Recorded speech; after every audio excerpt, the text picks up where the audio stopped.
one. This is like no from Boxing UK, sponsored by CBD. Here with Eddie Hearn. Eddie, how are you doing today? I'm doing good, Rakeem. Ready for a good night on Saturday and a big run of fights coming up. Unlikely partnership, you and Sonny Edwards weren't the best of mates, but here you are together putting on a show.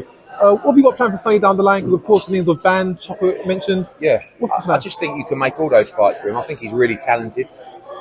He may be unbeatable. He's a British fighter. He's got a lot to say for himself. Some people like him, some people don't like him. But a lot of people tune in. And, you know, some want to see him get beat. I don't really care.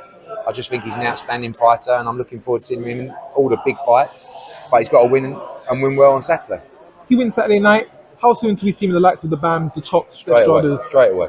Next fight has to be a mega fight after this. But, you know, he's got to come through Saturday in style. And if he can do that, I think those fights will get made quickly.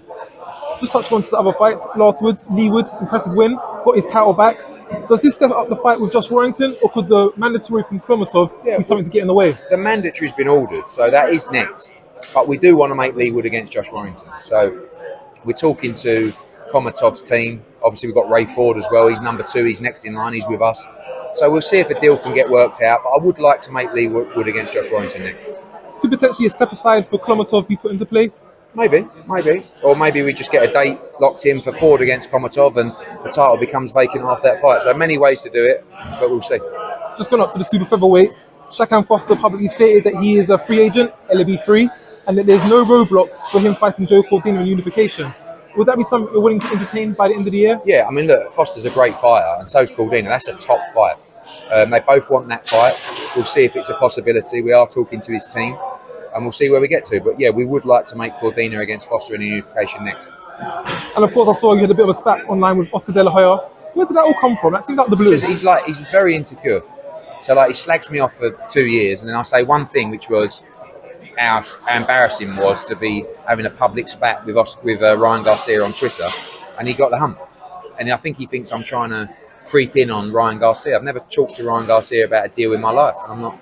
You know, until he's a free agent, I'm not interested in it anyway. So, but he's just, you know, he can say what he wants, any little bit of clapback, and he throws his toys out of the pram. Talking super lightweights, I see yourself and Ohara Davies reacquainted, good mates. Of course, we know he's mandatory for the WBA.